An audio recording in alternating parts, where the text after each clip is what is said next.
What's going on, everyone? Juicebags here, and welcome back to some Dungeon Defenders 2. First off, I wanted to apologize. I know everybody wants to get this Barbarian info out, but it is just storming like crazy, and I've got an enormous amount of background noise. So I do apologize for the audio quality of this video, yet I did want to get this info out to you all for anyone who didn't get to watch the dev stream or has yet to read the dev log. Now, of course, today Trendy did their Barbarian unveiling dev stream, and we got to take a little bit of a sneak peek at them. We know some of the basics of the Barbarian, but there is definitely a few interesting notes. Now, before I go any further, the main question everybody wants to know is when, and that question we still do not know the answer to. Trendy has a target date of Wednesday or Thursday of next week, which would be March 7th or 8th. So that's the goal. Currently it's pending certification through Sony and Microsoft as to when the actual update will hit. So we don't know quite yet. We just know it's going to come next week. Now, the Barbarian is going to offer just an amazing amount of mobility. His secondary attack allows complete map coverage, and as was explained in the dev stream, can actually leap over buildings. So I'm excited to get in and play around with that. Another interesting note, we all remember the turtle stance from DD1. The turtle stance is back, and the turtle stance also makes you immune to the Dark Assassin silence. So assassins are not going to be getting all over you when you pop that turtle stance on your Barbarian. Now, with turtle stance also comes some other stances, and stance dancing will be a thing and should be a lot of fun to play with when the Barbarian releases. Of course, that's going to bring back the original feel from DD1, which is just awesome. And in addition to that, it was kind of a given. I don't think they could have released a Barbarian without it. However, the Barbarian will be able to dual wield. With dual wielding, remember that second weapon is also going to have shard slots. So you're going to have twice as many offensive weapon shards going on the Barbarian, which is just going to kick the beast mode completely into overdrive. Now, of course, this update, the Barbarian's Wrath, is also going to bring a new user experience, which is going to be great for new players to come to the game. But for the older players or current players, it brings in the gear score. And that is another wondrous thing, as we do know that has been an issue.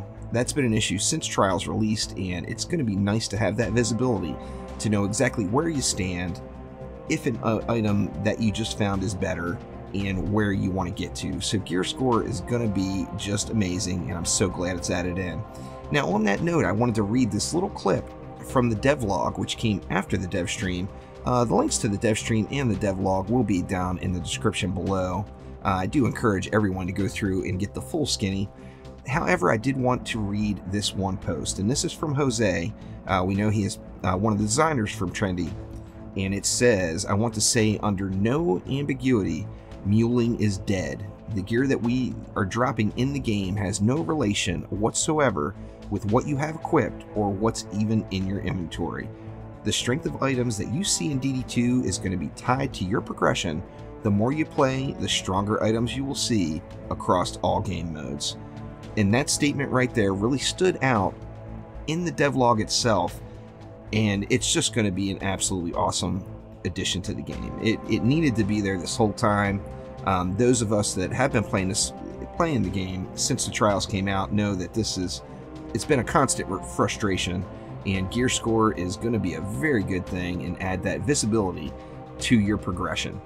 Now, once again, with muling being dead, these gear score items will be recorded internally, so you don't have to worry about it. You don't even have to pick the gear up. You can leave it on the ground.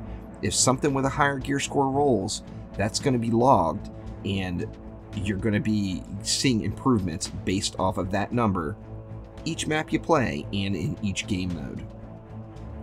Now, looking to the future on Elandrian's post, I wanted to throw this in there as well, as this also really jumped out at me, and it makes me very curious. Now, this is obviously in the early stages of development and is probably a long time out. However, let me read another section. This one's from Elandrian. We are looking at ways to store items, ways to create and customize existing items, ways to exchange items. Not really sure what that means, but does that mean exchanging items with a vendor? Does that mean trading items? We don't know quite yet, but it does give us a little bit of illusion of what could perhaps come, and lets us be a little bit optimistic and lets our fantasies run wild a little bit with exactly what that means. And then also ways to enhance items. So we've got things that are coming to DD2 in the future that are just going to add more replayability, more fun, and more excitement to an already awesome game. So as soon as we get more information on the Barbarian, you know I will be posting it up, so make sure you check back periodically. And thank you all so much for watching, and I will see you next time. Take it easy.